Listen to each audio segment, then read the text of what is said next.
আসসালামু আলাইকুম ওয়ারাহমতুল্লাহি ওবারাকাতুহু। প্রিয় ভাইরা, আজ শুনছেন আদর্শ নেতা নামক গ্রন্থটির চতুর্থ পর্ব, মহত্তম চরিত্রের অনুপম ছবি। রাসূলুল্লাহ সাল্লাল্লাহু আলাইহি ওয়াসাল্লামের চরিত্র বৈশিষ্ট্য সম্পর্কে এই পর্যায়ে আমরা কয়েকজন সাহাবীর কয়েকটি অনুপম বর্ণনা উল্লেখ করছি। এই বর্ণনাগুলোতে তাঁর জীবন পদ্ধতি ও চরিত্র বৈশিষ্ট্যের সমগ্র দিকের উপর অতি সংক্ষেপে আঁকা হয়েছে এক অনুপম ছবি। দেখুন সে ছবি। আল আমিন টিভি বাংলা, ঈমান বৃদ্ধি করে ইনশাআল্লাহ। সাবস্ক্রাইব করে সাথে থাকুন, জীবনকে সুন্দর করুন। উম্মুল মুমিনিন খাদিজা রাদিয়াল্লাহু তাআলা আনহার আগের ঘরের ছেলে হিন্দ ইবনে আবি হালা বলেন, রাসূলুল্লাহ সাল্লাল্লাহু আলাইহি সাল্লাম সবসময় আখিরাতের চিন্তায় মগ্ন থাকতেন। অধিকাংশ সময় তিনি চুপ থাকতেন, প্রয়োজন ছাড়া কথা বলতেন না। কথা বলার সময় প্রতিটি কথা পৃথক পৃথক উচ্চারণ করে স্পষ্ট ভাষায় বলতেন। তার কথাবার্তা ছিল পরিচ্ছন্ন, মৌলিক ও অকাট্য। তিনি কঠোরভাষী ছিলেন না, আবার ব্যক্তিত্বহীনও ছিলেন না। তিনি কাউকে লজ্জা দিতেন না, অপমানিত করতেন না কাউকেও। তিনি আল্লাহর প্রতিটি নিয়ামতের কদর করতেন। খাবার সামনে এলে কখনো দোষ বলতেন না। কোনো জাগতিক বিষয়ে তিনি কখনো রাগ করতেন না, কিন্তু আল্লাহর অধিকার নষ্ট হতে দেখলে অত্যন্ত রাগ করতেন। নিজের জন্যে কখনো রাগ করেননি, প্রতিশোধ নেননি কখনো। অধিকাংশ সময় মুচকি হাসতেন। তখন তার শিশির স্বচ্ছ মুক্তার মতো দাঁতগুলো চোখের সামনে ভেসে উঠত। সামাইলে তিরমিজি। আনাস রাদিয়াল্লাহু তাআলা আনহু বলেন, তিনি ছিলেন সবচেয়ে ভদ্র, কোমল ও অমায়িক মানুষ। তিনি সবার সাথে মিলেমিশে থাকতেন, সবার সাংসারিক খোঁজ খবর নিতেন, শিশু কিশোরদের সাথে হাস্যরস করতেন, শিশুদের আদর করতেন, কোলে তুলে বসাতেন। ছোট বড় সকলের দাওয়াত তিনি কবুল করতেন। দূরে হলেও গিয়ে রুগ্ন ব্যক্তির খোঁজ খবর নিতেন। তিনি মানুষের ওজর কবুল করতেন। মিশকাত। রাসূল করিম সাল্লাল্লাহু আলাইহি সাল্লামের মহত্তম জীবনের বর্ণনা দিতে গিয়ে তাঁর ঘনিষ্ঠ ও প্রিয় সাথী আলী রাদিয়াল্লাহু তাআলা আনহু বলেন, তিনি কখনো অশ্লীল কথা বলেননি, কখনো মন্দ কথা তার মুখ থেকে বেরোয়নি। তিনি ভনিতা করেননি কখনো, হাটে বাজারে চিৎকার করে কথা বলেননি, অন্যায়ের বদলে অন্যায় করেননি। মন্দের মোকাবিলা করেছেন ন্যায় ও ক্ষমাশীলতা দিয়ে। জিহাদের ময়দান ছাড়া কারো উপর তিনি হাত তোলেননি, সেবকদের কখনো মারেননি, নিজের জন্যে কখনো কারো কাছ থেকে প্রতিশোধ নেননি। দুটি জিনিসের একটি গ্রহণ করার সুযোগ থাকলে সহজটি বেছে নিতেন। নিজের কাপড় চোপড় নিজেই ধুতেন, বকরির দুধ নিজ হাতে দোহন করতেন, নিজের কাজ নিজেই করতেন, প্রয়োজন ছাড়া কথা বলতেন না, মানুষের মন রক্ষা করতেন, কারো মনে কষ্ট দিতেন না, সব সাথীদের খোঁজ খবর নিতেন। তার ব্যবহার ছিল ভারসাম্যপূর্ণ। কারো কথা শোনার সময় মনোযোগ দিয়ে শুনতেন, বিরক্ত হতেন না, আল্লাহকে স্মরণ করে ওঠা বসা করতেন, উপস্থিত সকলের মনোযোগ আকৃষ্ট রাখতেন। প্রত্যেকেই মনে করত তার কাছে সেই বেশি গুরুত্বপূর্ণ। কেউ তার কাছে কিছু চাইলে তিনি তাকে ফিরিয়ে দিতেন না, কেউ কথা বলতে চাইলে তার প্রয়োজন মতো সময় দিতেন। তিনি সকলের সাথে উত্তম আচরণ করতেন। তিনি কারো দোষ দিতেন না, ঝগড়া বিবাদ করতেন না, অহংকার করতেন না, অর্থহীন কথাবাজ থেকে তিনি নিজেকে বিরত রাখতেন। তিনি যখন কথা বলতেন তার সাথীরা পিনপতন নীরবতা অবলম্বন করত। তার কথা শেষ হলেই তারা কথা বলত, কারো কথার মাঝে তিনি কথা বলতেন না। তিনি অমায়িক ও বিশাল হৃদয়ের অধিকারী ছিলেন। তিনি ছিলেন সত্যবাদী, ছিলেন বিশ্বস্ত, কোমল হৃদয়ের অধিকারী। তার সাথীরা ছিলেন তার জন্যে পাগল পারা। সামাইল তিরমিজি। রাসূলুল্লাহ সাল্লাল্লাহু আলাইহি সাল্লামের নাতি হাসান ইবনে আলী রাদিয়াল্লাহু তাআলা আনহু বলেন, আমি আমার পিতাকে নবী সাল্লাল্লাহু আলাইহি সাল্লামের গৃহমধ্যকার কাজকর্ম সম্পর্কে জিজ্ঞাসা করলাম। তিনি বললেন, ব্যক্তিগতভাবে তার জন্য এই অনুমতি ছিল, তিনি যখনই ইচ্ছা করতেন রাসূলুল্লাহ সাল্লাল্লাহু আলাইহি সাল্লামের গৃহে প্রবেশ করতে পারতেন। তিনি বলেন, রাসূল সাল্লাল্লাহু আলাইহি সাল্লামের অভ্যাস ছিল যখনই ঘরে যেতেন তার সময়কে 3 ভাগে ভাগ করে নিতেন। 1 ভাগ আল্লাহর ইবাদতের জন্য, 2য় ভাগ নিজ পরিবার পরিজনের জন্য এবং 3য় ভাগ নিজের বিশ্রামের জন্য। আবার নিজ আরামের সময়টুকুও লোকজনকে দিয়ে দিতেন। আর বিশেষ লোকদের মাধ্যমে তার উপকারিতাও সাধারণ লোকদের মধ্যে ফিরিয়ে দিতেন। অর্থাৎ ওই সময় বিশেষ বিশেষ সাহাবী প্রবেশ করতেন এবং তার কাছে দ্বীনি মাসাইল ও দ্বীনের মর্মকথা শ্রবণ করে সাধারণ লোকদের মধ্যে পৌঁছে দিতেন। তাঁদের নিকট কোনো কথা গোপন রাখতেন না। দ্বীন ও দুনিয়ার লাভজনক সব কথাই তিনি বলতেন। তার অভ্যাস ছিল উম্মতের জন্য নির্ধারিত সময়ে স্বীয় ইচ্ছা অনুযায়ী জ্ঞানীদেরকে প্রাধান্য দিতেন এবং ওই সময়ের বন্টনে দিনী মর্যাদা হিসাবে তারতম্য ঘটত। তাদের মধ্যে কারো থাকত একটি কাজ, কারো দুটি কাজ এবং কারো কয়েকটি কাজ। তিনি তাদের কাজে লেগে যেতেন এবং তাদেরকেও ওইসব কাজে মশগুল রাখতেন। তাতে তাদের এবং উম্মতের সংশোধন হতো। তিনি তাদের সমস্যাবলী জানতে চাইতেন এবং তাদের অবস্থা অনুযায়ী তাদের পরামর্শ দিতেন। বলতেন, যারা এখানে উপস্থিত আছে তারা যেন তা অনুপস্থিতদের কাছে পৌঁছে দেয়। তিনি বলতেন, আমাকে সেই ব্যক্তির প্রয়োজন অবগত করো যে তার প্রয়োজনের কথা আমার কাছে পৌঁছাতে পারে না। সাহাবিগণ তার নিকট ইলম ও দ্বীনের অন্বেষী হয়ে যেতেন। পূর্ণ তৃপ্তি ছাড়া সেখান থেকে ফিরতেন না। আর যখন তারা সেখান থেকে বের হতেন তখন পথ প্রদর্শক হয়ে বের হয়ে আসতেন। রাসূলুল্লাহ সাল্লাল্লাহু আলাইহি সাল্লামের নাতি হুসাইন রাদিয়াল্লাহু তাআলা আনহু বলেন, আমি আমার পিতাকে জিজ্ঞাসা করলাম, নবী সাল্লাল্লাহু আলাইহি সাল্লামের ঘরের বাইরের কাজকর্ম সম্পর্কে কিছুটা বলুন, অর্থাৎ গৃহের বাইরে তিনি কি কাজকর্ম করতেন। তিনি বললেন, রাসূলুল্লাহ সাল্লাল্লাহু আলাইহি ওয়াসাল্লাম অনর্থক কথাবার্তা থেকে স্বীয় জবান মুবারককে রক্ষা করতেন। মানুষের মনোযোগ নিজের প্রতি আকৃষ্ট রাখতেন, অমনোযোগী হতে দিতেন না। প্রত্যেক গোত্রের সম্মানিত ব্যক্তিকেই সম্মান করতেন এবং তাকেই তাদের নেতা ও অভিভাবক বানাতেন। তিনি মানুষের সাথে মিলিত হওয়ার ক্ষেত্রে সতর্কতা ও সাবধানতা অবলম্বন করতেন, কিন্তু কারো সাথে স্বীয় আন্তরিকতা ও প্রফুল্ল চিত্ততার ক্ষেত্রে তারতম্য করতেন না। নিজ সঙ্গীদের খোঁজ খবর নিতেন, মানুষকে তাদের হাল অবস্থা জিজ্ঞাসা করতেন, ভালো কথাকে ভালো বলতেন এবং তার প্রশংসা করতেন, আর মন্দ কথাকে মন্দ বলতেন এবং তার নিন্দা করতেন। তার প্রতিটি কাজে ভারসাম্য বজায় থাকত, এদিক ওদিক ঝুঁকে পড়ত না। তিনি মানুষের প্রতি খেয়াল রাখতেন যাতে কেউ বিরক্ত কিংবা অতিষ্ঠ না হয়ে পড়ে। প্রত্যেক অবস্থার জন্যই তার নিকট উপযুক্ত ব্যবস্থা থাকত। সত্য গ্রহণে ত্রুটি করতেন না এবং সত্য ত্যাগ করেও অন্যদিকে চলে যেতেন না। তার সঙ্গী সাথীরা ছিলেন শ্রেষ্ঠ মানুষ। তার কাছে সবার সেরা ব্যক্তি ছিলেন সেই ব্যক্তি যিনি সবার মঙ্গল কামনা করতেন। তার কাছে সবচেয়ে মর্যাদাশীল ছিলেন সেই ব্যক্তি যিনি ছিলেন মানুষের সমব্যথী এবং তাদের ব্যাপারে সবচেয়ে উত্তম। হুসাইন রাদিয়াল্লাহু তাআলা আনহু বলেন, অতঃপর আমি আমার পিতাকে রাসূলুল্লাহ সাল্লাল্লাহু আলাইহি সাল্লামের মজলিস ও উঠা বসার অবস্থা জিজ্ঞাসা করলাম। তিনি বললেন, রাসূলুল্লাহ সাল্লাল্লাহু আলাইহি সাল্লাম উঠতে বসতে আল্লাহর জিকির করতেন। তিনি কোনো স্থানকে নিজের জন্য নির্দিষ্ট করতেন না। তিনি যখন মানুষের সাথে বসতেন তখন যেখানেই বসার স্থান পেতেন বসে পড়তেন এবং মানুষকেও এরূপ করতে নির্দেশ দিতেন। তিনি তার মজলিসের প্রত্যেক অংশগ্রহণকারীকে যথাযোগ্য মর্যাদা দান করতেন। কেউ একথা অনুভব করত না যে সে ছাড়া অন্য কোনো ব্যক্তি তার বেশি প্রিয়। যে ব্যক্তি কোনো প্রয়োজনে তার কাছে এসে বসত কিংবা উঠে যেত, তিনি তার সাথে নিজেকে ততক্ষণ পর্যন্ত আটকে রাখতেন যে পর্যন্ত না সে নিজেই চলে যেত। কেউ যদি তার কাছে কোনো কিছু চাইতে আসত, সে তার বাসনা পূরণ করে ফিরে যেত কিংবা কোমল ব্যবহার ও সান্ত্বনা নিয়ে ফিরে যেত। তার ব্যবহার সমস্ত লোকের জন্য সমান ছিল। স্নেহ মমতার ক্ষেত্রে তিনি ছিলেন তাদের পিতা, আর লোকেরা সব অধিকারের ক্ষেত্রে তার নিকট ছিল সমান। তার মজলিস ছিল ধৈর্যশীলতা, লজ্জাশীলতা, সত্যতা ও আমানতের মজলিস। সেখানে উচ্চস্বরে কথাবার্তা হতো না, কারো ইজ্জত আবরুর উপর কলঙ্ক আরোপ করা হতো না, কারো দোষ ত্রুটি সমালোচিত হতো না।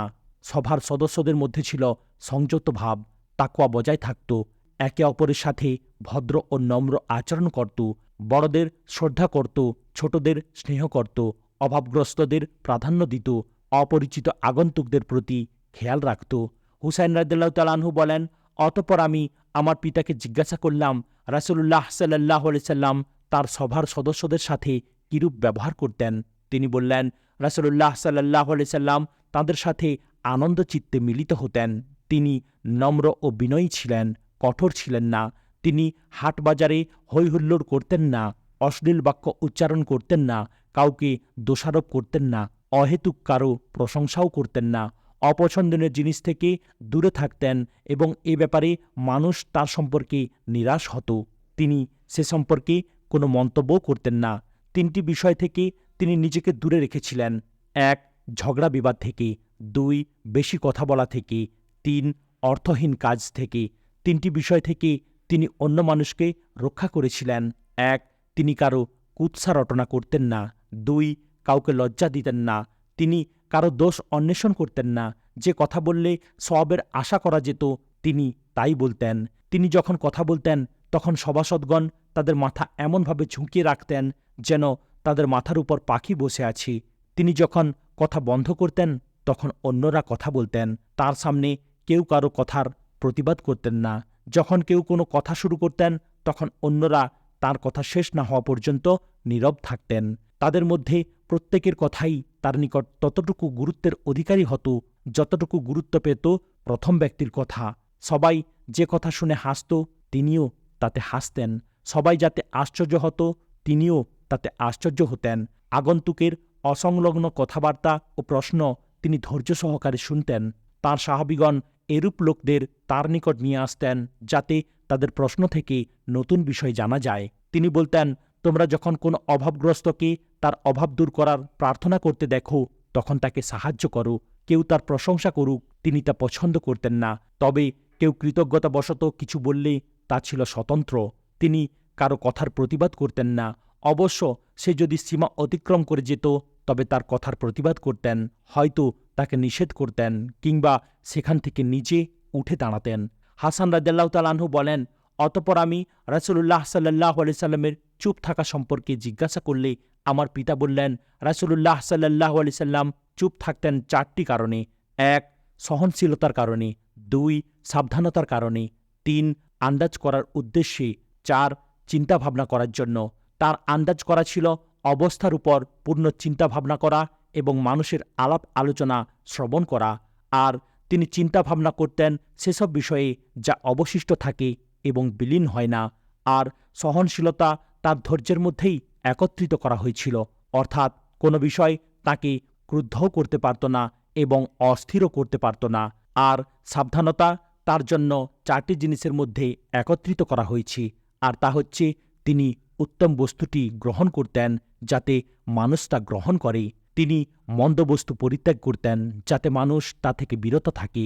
যে জিনিসে তার উম্মতের সংশোধন হতো তিনি তার পক্ষে জোরালো মত প্রকাশ করতেন, আর যাতে তাদের কল্যাণ হতো তিনি তা নিয়ে উঠে দাঁড়াতেন।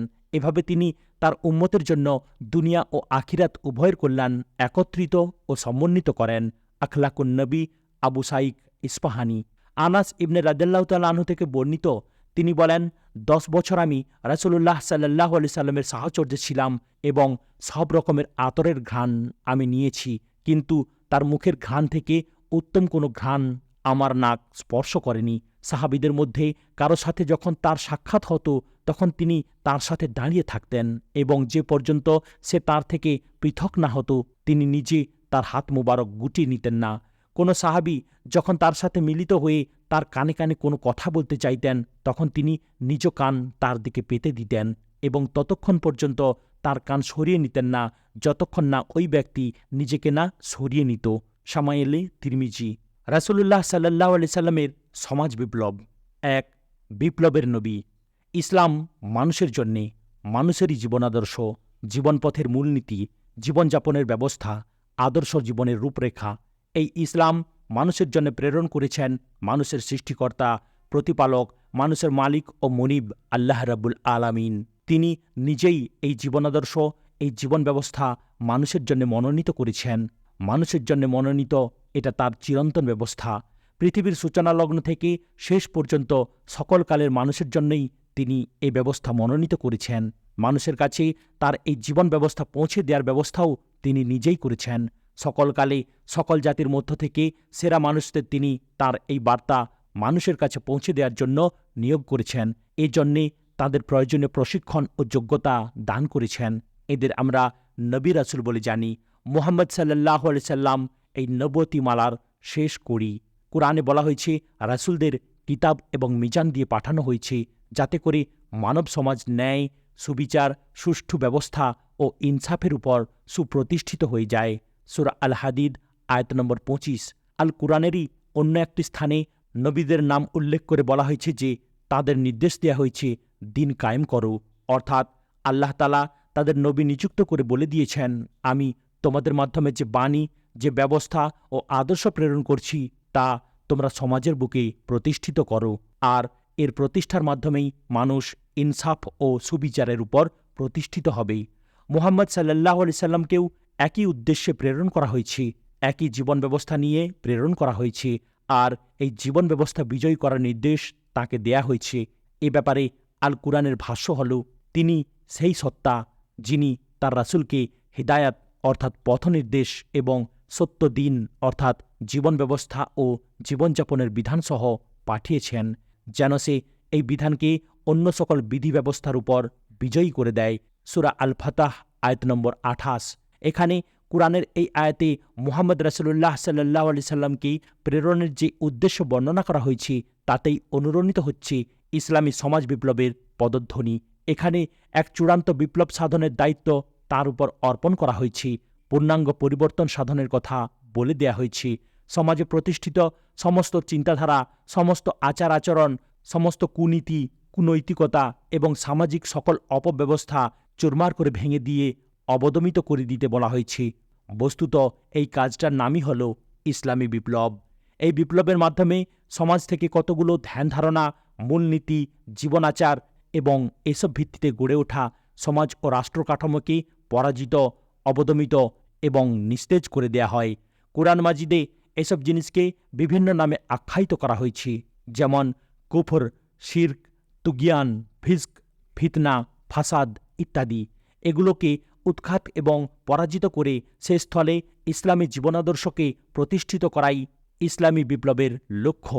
মূলত রাসূলুল্লাহ সাল্লাল্লাহু আলাইহি সাল্লামের উপর এ দায়িত্বই অর্পণ করা হয়েছিল।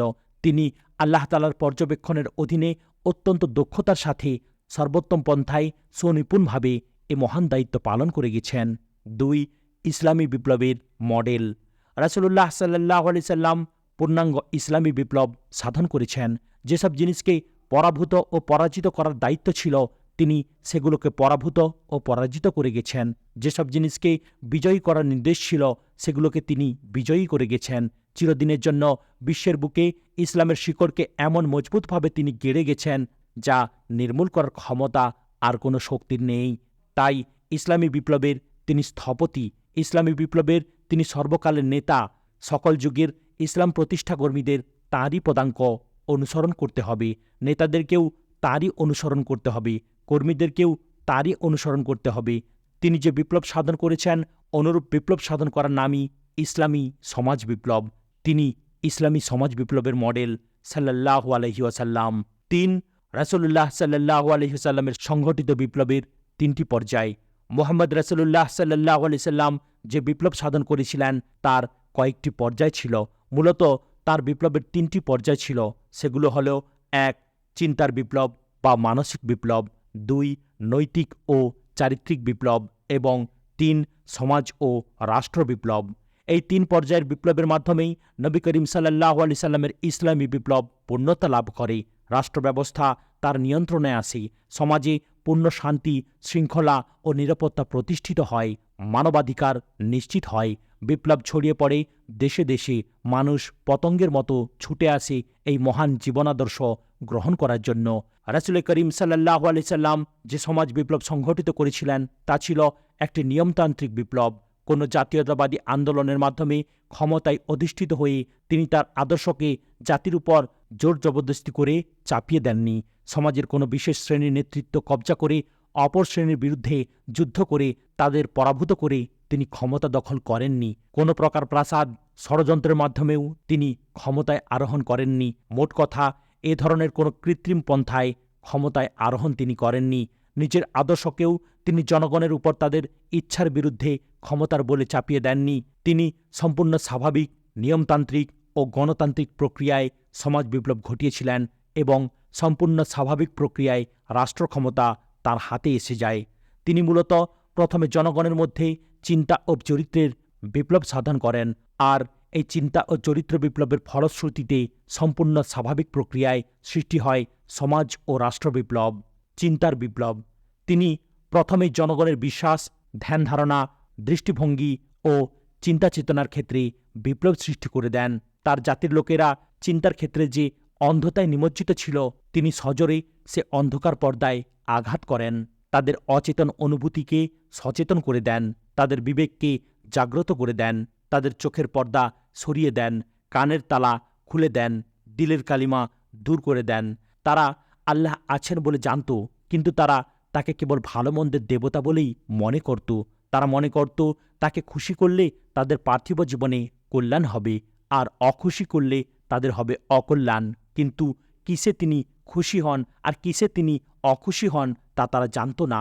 এ ব্যাপারে তারা নিজেদের মন গড়া চিন্তার ধারক বাহক ছিল।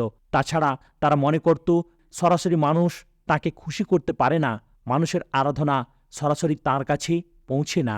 এক্ষেত্রেও তারা নিজেদের মন গড়া মাধ্যম সাব্যস্ত করে নিয়েছিল। এভাবেই তারা আল্লাহর সাথে অসংখ্য মন গড়া অংশীদার বানিয়ে নিয়েছিল। পরকালের জীবন সম্পর্কেও তাদের কোনো ধারণা ছিল না। পার্থিব জীবনের পাপ, অন্যায়, জুলম, অত্যাচার, অধিকার হরণ ইত্যাদির জন্যে পরকালে জবাবদিহি করতে হবে বলে তাদের কোনো ধারণা ছিল না। এভাবে আল্লাহর বিধান এবং তার একত্ব ও কর্তৃত্ব সম্পর্কে তারা ছিল সম্পূর্ণ অজ্ঞ। রাসূলুল্লাহ সাল্লাল্লাহু আলাইহি ওয়াসাল্লাম ওহীর সাহায্যে তাদের মধ্যে জ্ঞানের আলো জ্বেলে দেন, অকাট্য যুক্তি প্রমাণের সাহায্যে তাদের ভ্রান্ত ধারণা দূর করে দেন, তাদের চিন্তাকে পরিশুদ্ধ করে দেন, তাদের মধ্যে মানসিক বিপ্লব সংঘটিত করে দেন, ক্ষুরধার যুক্তি পেশ করেন, তাদের জীবন ও জগৎ থেকে অকাট্য প্রমাণসমূহ উপস্থাপন করেন, ঐতিহাসিক দৃষ্টান্তসমূহ তাদের চোখের সামনে তুলে ধরেন। সেই সাথে মর্মস্পর্শী উপদেশের মাধ্যমে তাদের মনের বদ্ধ দরজা উন্মুক্ত করে দেন।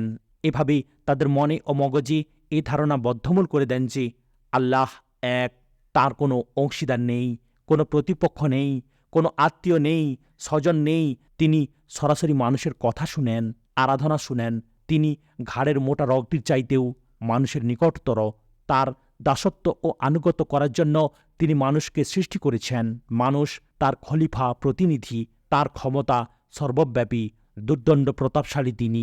গোপন ও প্রকাশ্য সবকিছু তিনি জানেন ও দেখেন। মৃত্যুর পর তিনি সব মানুষকে জীবিত করবেন। পৃথিবীর জীবনে তারা তার পূর্ণ অনুগত হয়ে চলেছিল কিনা, পূর্ণভাবে তার দাসত্বের জীবনযাপন করেছিল কিনা, কিয়ামতের দিন তিনি এসব কিছুর হিসেব নেবেন। পৃথিবীর জীবনে প্রতিটি মানুষের যাবতীয় কর্মকাণ্ড তিনি রেকর্ড করার ব্যবস্থা করে রেখেছেন। এসব রেকর্ড এবং সাক্ষ্য প্রমাণের ভিত্তিতে সেদিন তিনি বিচার করবেন। বিচারে যারা কৃতকার্য হবে তাদের চিরদিনের জন্যে চিরসুখের জান্নাতে তিনি থাকতে দেবেন, আর অকৃতকার্য হলে কঠিন যন্ত্রণাদায়ক শাস্তির স্থান জাহান্নামে নিক্ষেপ করবেন। মুহাম্মদ সাল্লাল্লাহু আলাইহি সাল্লামকে তিনি নিজের রাসূল মনোনীত করেছেন। তার মাধ্যমে মানুষের জন্যে জীবনযাপনের বিধান প্রদান করেছেন।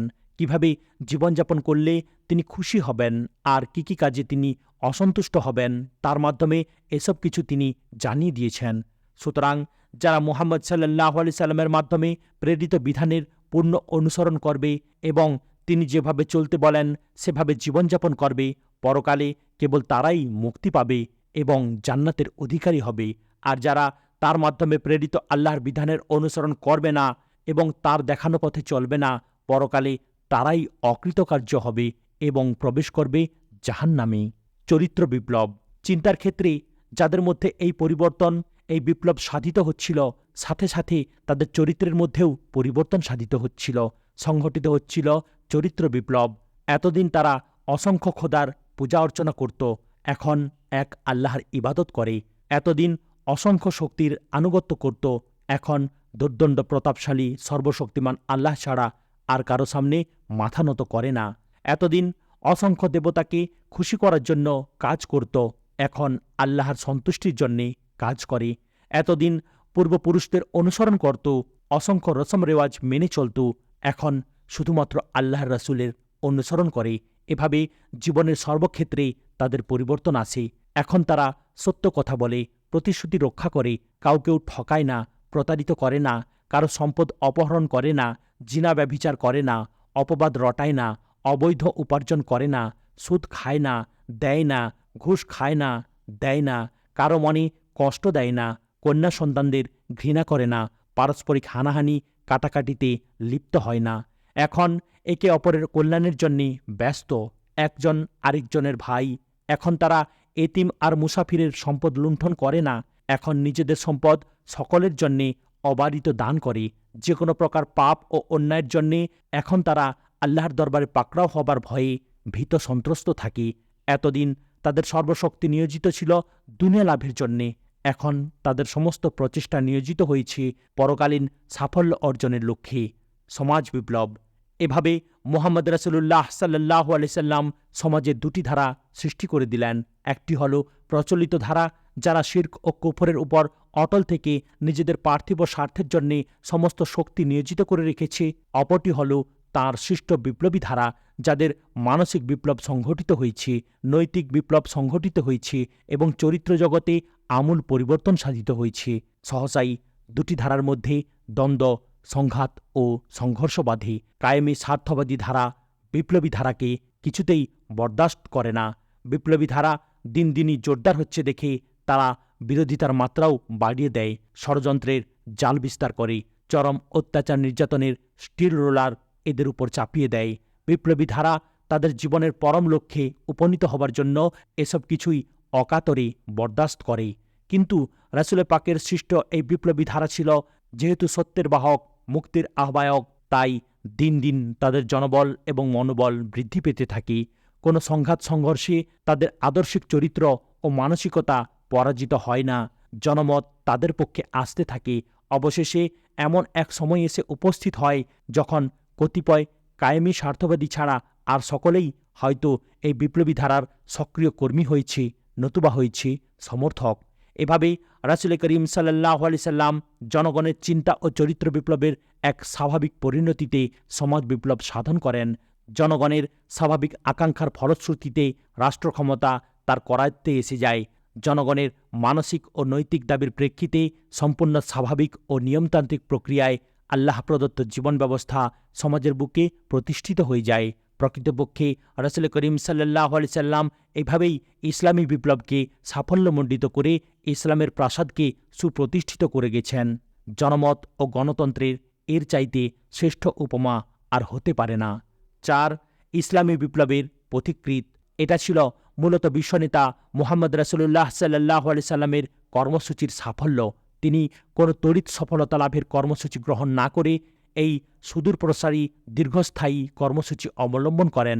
এরই ফলে তাঁর সংঘটিত বিপ্লব মানুষের মনের গহীনে শিকড় গেড়ে নিয়েছিল। মানুষ স্বেচ্ছায় দলে দলে তাঁর আদর্শ গ্রহণ করে। অবশ্য কর্মসূচির এই বিশুদ্ধতা ছাড়াও তাঁর বিপ্লব সফল হবার পিছে কাজ করেছিল তাঁর নেতৃত্বসুলভ মহত্তম গুণাবলী। তাছাড়া তাঁর সাংগঠনিক দক্ষতা এবং দাওয়াত ও আহ্বানের বাস্তব ও ঐকান্তিক কর্মকৌশল। এছাড়া তিনি এবং তাঁর সাথীরা আল্লাহ প্রদত্ত বিধানকে নিজেদের জীবনে পূর্ণমাত্রায় গ্রহণ করেন। আল্লাহ প্রদত্ত পথ নির্দেশনাকে তাঁরা নিজেদের পথের সম্বল বানিয়ে নেন।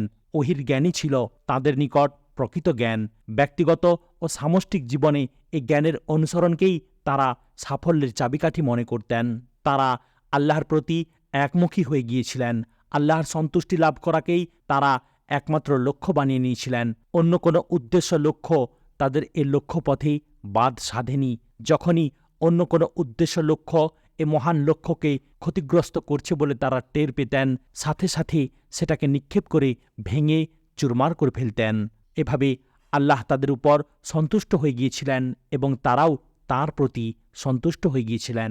এ সকল কার্যকলাপের ফলশ্রুতিতেই সংঘটিত হয় রাসূলুল্লাহ সাল্লাল্লাহু আলাইহি সাল্লামের মহান ইসলামী বিপ্লব। আজকের যুগেও এবং কিয়ামত পর্যন্ত যখনই কেউ বা কোনো মানবগোষ্ঠী যখন ইসলামী বিপ্লব সংঘটিত করতে চাইবেন, তাদেরকে অবশ্যই মুহাম্মদ রাসূলুল্লাহ সাল্লাল্লাহু আলাইহি সাল্লামকে অনুসরণ করতে হবে। জীবনের প্রতিটি ক্ষেত্রে তাকে অনুসরণ করতে হবে। আন্দোলনের প্রতিটি পর্যায়ে তাঁর কর্মনীতির অনুবর্তন করতে হবে। তিনি যেভাবে যে দাওয়াত মানুষকে দিয়েছিলেন, ঠিক সেভাবে সে দাওয়াতই মানুষকে দিতে হবে। তিনি মানুষের মন মগজ থেকে যেসব জিনিস দূর করেছিলেন, সেসব জিনিসই আজও দূর করতে হবে। তিনি যেভাবে চিন্তার পরিশুদ্ধি ঘটিয়েছিলেন, ঠিক সেভাবে চিন্তার পরিশুদ্ধি ঘটাতে হবে।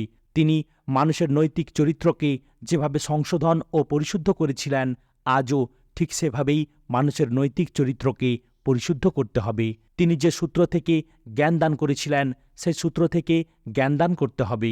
নেতা হিসেবে তিনি যেসব গুণাবলীর অধিকারী ছিলেন, আজকের যুগের নেতাদেরকেও সেসব গুণাবলী অর্জন করার চেষ্টা করতে হবে। তার সাথীদের আদর্শকে অনুসরণ করতে হবে। তাদের মতো আল্লাহর প্রতি একমুখী হয়ে যেতে হবে।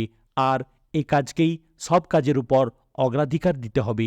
এভাবেই এখন এবং ভবিষ্যতে সংঘটিত হতে পারে তার প্রদর্শিত ইসলামী বিপ্লব। আজ এখানেই সমাপ্ত করলাম। আসসালামু আলাইকুম ওয়া রাহমাতুল্লাহি ওয়া বারাকাতুহু।